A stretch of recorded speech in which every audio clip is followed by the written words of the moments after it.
The 7 Habits of Highly Effective People by Stephen R. Covey, 1989. In a nutshell, the first step on the road to success is good character. The second is openness to new perspectives. The third is ensuring that daily action is shaped by higher aims, with the knowledge that you always reap what you sow.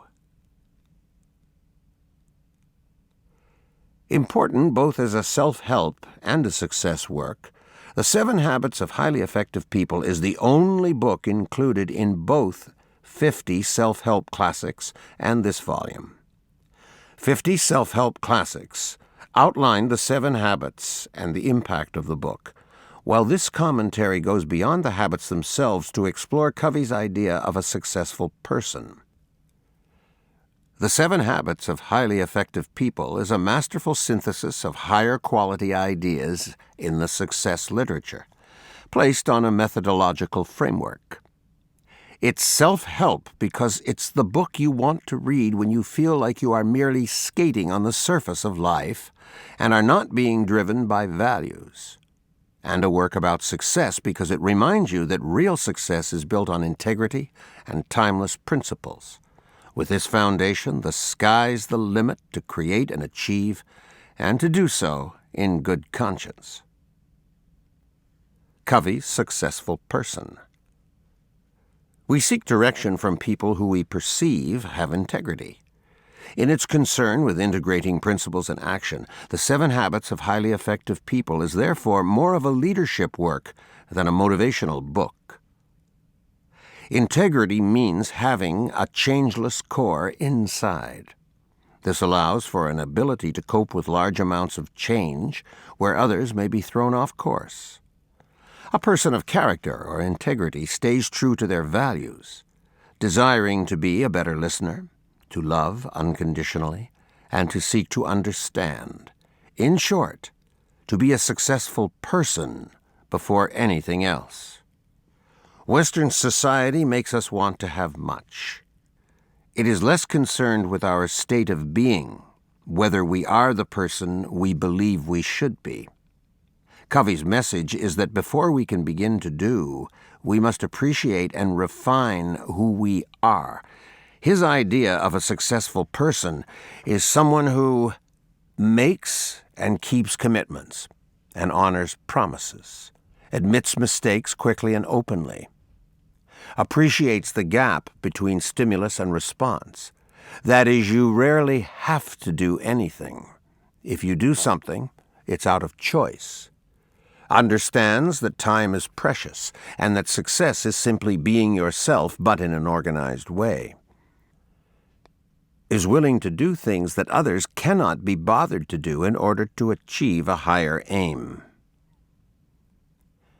It was a revelation for Covey when he discovered a statement made by the former Secretary General of the United Nations, Dag Hammarskjöld, that it's more noble to give yourself to one person completely than to labor diligently for the salvation of the masses. This resonated with him because in his work as a business consultant, he'd frequently come across organizations that had been rendered ineffective by the differing views of those at the top. Covey had experienced this himself in trying to work with someone who had a totally different administrative style, and their differences were affecting the organization. Choking back fear, Covey decided to suggest a meeting and resolve the differences. As it turned out, the other man wanted to do this as much as he did.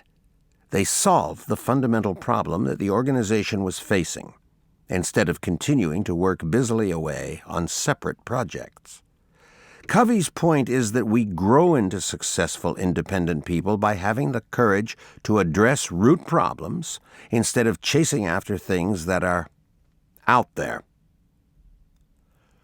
Creating the unity necessary to run an effective business or a family or a marriage requires great personal strength and courage.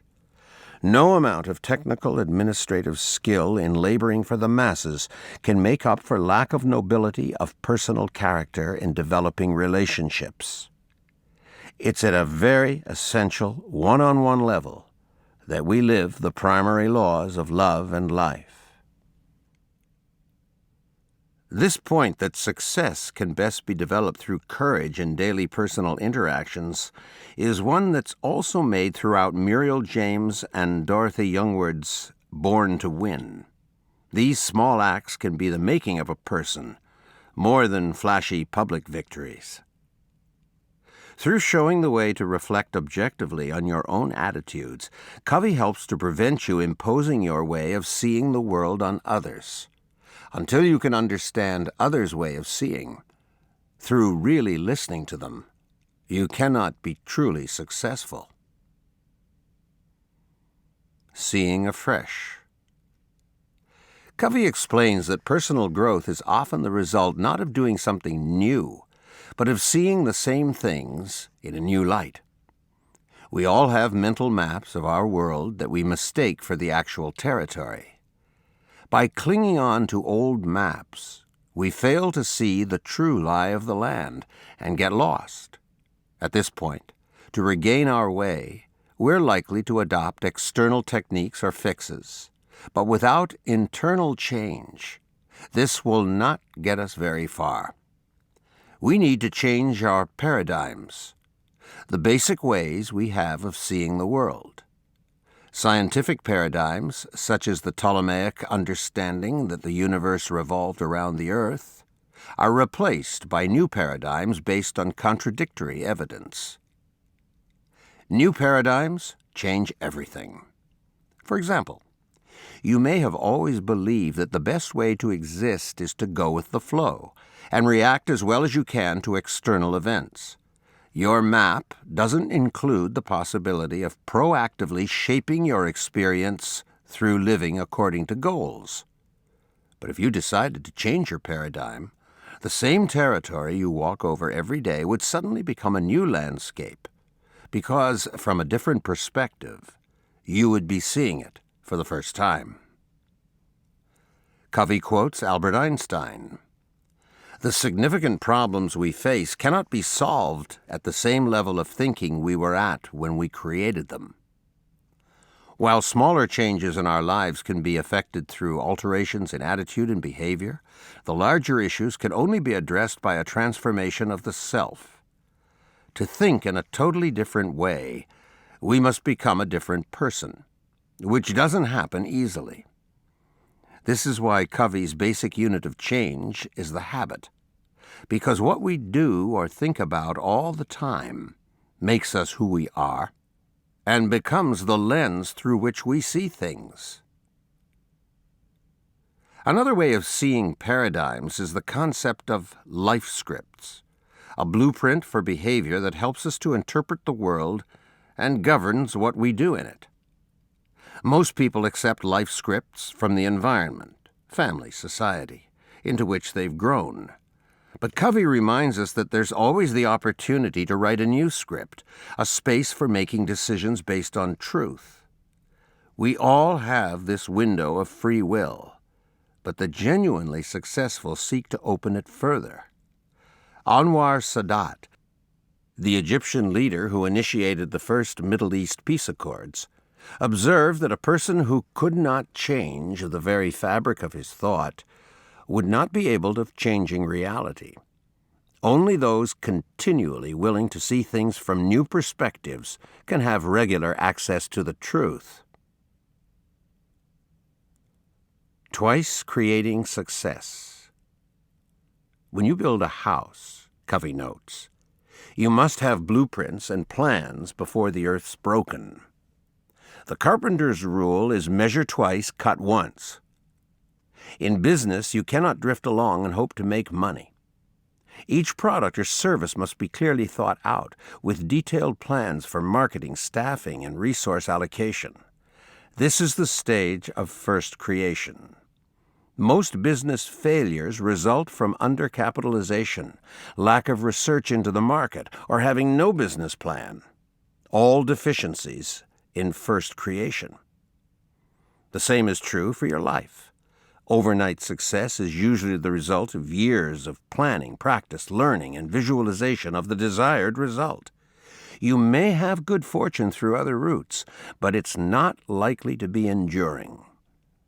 No one ever drifts into meaningful success. Singer John Lennon famously said, "Life is what happens to you while you're making other plans." Surely it's unwise to think about shaping your own life to the extent that Covey suggests. His argument is not that you can prevent life's inevitable surprises, simply that purpose shapes destiny. The paradox is that having some idea of where you want to end up, Covey gets you to imagine what people will say about you when you die, a surprisingly valuable exercise, actually allows more spontaneity in your life because you're more relaxed about where you're heading. There is less existential angst. You can either be shaped by the thoughts and intentions of other people and call this life, or you can adopt the law of twice creation to ensure that what manifests as life has been brought into being by you. Final comments. The 7 Habits of Highly Effective People, more than most works in the success field, is a book of ideas. It heralded a new era for the genre in its shift back to the notion of building an unchanging core of personal principles, where before the emphasis had been more on manipulation of behavior to achieve certain ends. Though this aspect is little discussed, it's undeniable that the 7 Habits of Highly Effective People foreshadowed many of the elements that make up the discipline of personal coaching, including the pursuit of win-win situations, empathic listening in order to have people solve their own problems, self-care and renewal to sustain productivity, goals to guide performance, and maintaining a work-life balance. While he never uses the term coaching, the book includes many examples and anecdotes from Covey's experience as a father and his realization that borrowing strength builds weakness. That is, using your position as a parent or manager is a weak way of getting things done. You improve the world around you not by forcing solutions on it, but by drawing out better outcomes from those involved. It's ironic that the 7 Habits of Highly Effective People, though one of the most challenging success books to apply and implement, has also been the genre's bestseller in modern times. The book is a hit even in China, where amid the rapacious growth of a newly capitalistic economy, people still have a hunger for success based on integrity. If there's only one message that you take from it, be it that you always reap what you sow, whether as a person, a business, or a nation. There are no shortcuts to fulfillment or lasting achievement. Stephen R. Covey. Born in 1932, Covey has a Harvard MBA and spent most of his career at Utah's Brigham Young University, where he was a professor of organizational behavior and business management.